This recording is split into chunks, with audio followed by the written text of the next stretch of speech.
I want to thank Jimmy Lou for reaching out to me and the fun phone calls that we've had, just reminiscing together about memories from Dallas way back in the past.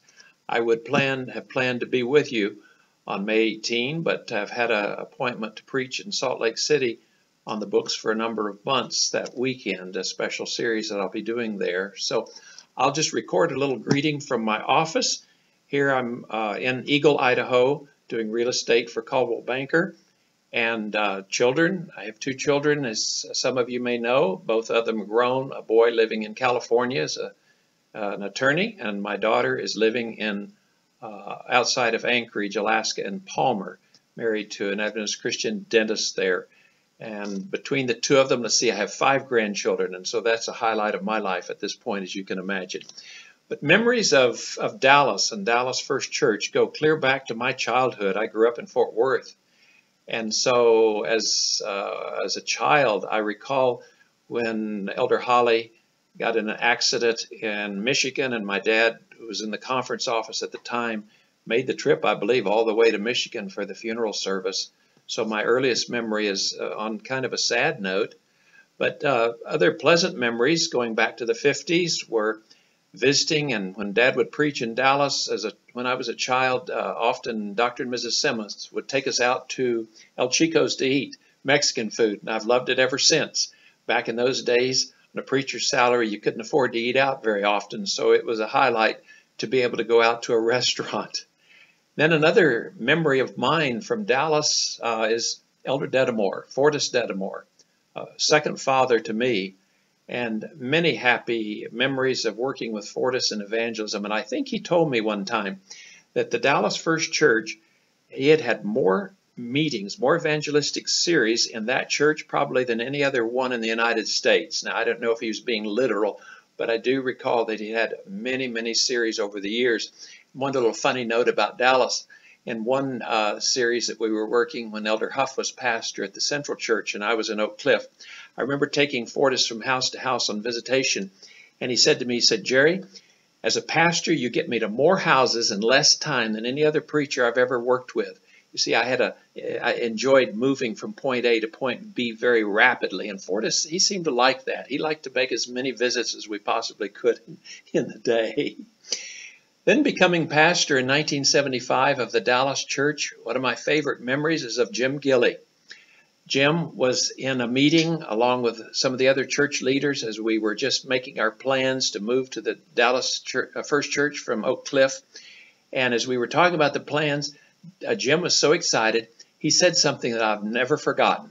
It's been almost 40 years, but he said, "Jerry," he says, "I'm so excited I could literally jump over one of the pews right now." And that vision of Jim Gilley jumping over a pew has stayed with me now for almost 40 years. Another memory goes back to our singing group that we had when I was there as pastor, Herman Harp and the group. And I will always treasure memories of working with them and Herman singing that beautiful favorite song of mine that he used to do, Remind Me, a wonderful song full of grace and hope. A little funny memory is of a baptism that didn't quite go according to plan. I was in the baptistry using waders because I had to immediately step out and preach following the baptism without any time to change clothes. And I had this vague feeling that all was not well inside the waders. It just felt a little warm in there. And when I took them off and was ready to step onto the platform to begin the sermon, lo and behold, there was a leak in the waders, and this light-colored leisure suit, kind of brown and beige leisure suit, the slacks were just completely sopped. And I didn't have any choice. I recall just marching onto the platform and preaching, and I hope that I admitted it to the congregation, but back in those days I was so young I may have just tried to pretend that it didn't even happen. I don't know. Another memory is of a wedding that we had. It was a hot day. The church back in those days could get very warm in the summertime. The church was packed. Air conditioner wasn't adequate.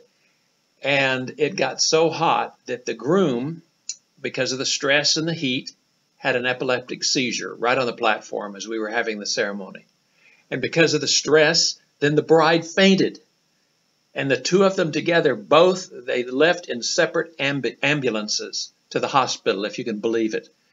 I think we did manage to officially get them married, but I remember going into the gymnasium next door for the reception, and it was the one wedding reception that I've ever had in my life where we were all there as the guests, but the bride and groom, they were long gone. They were at the hospital. And then one final memory was of the Heritage Singers.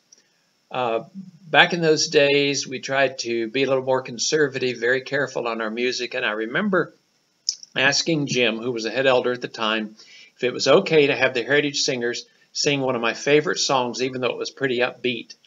And they did. And it was the song, I Just Feel Like Something Good Is About to Happen.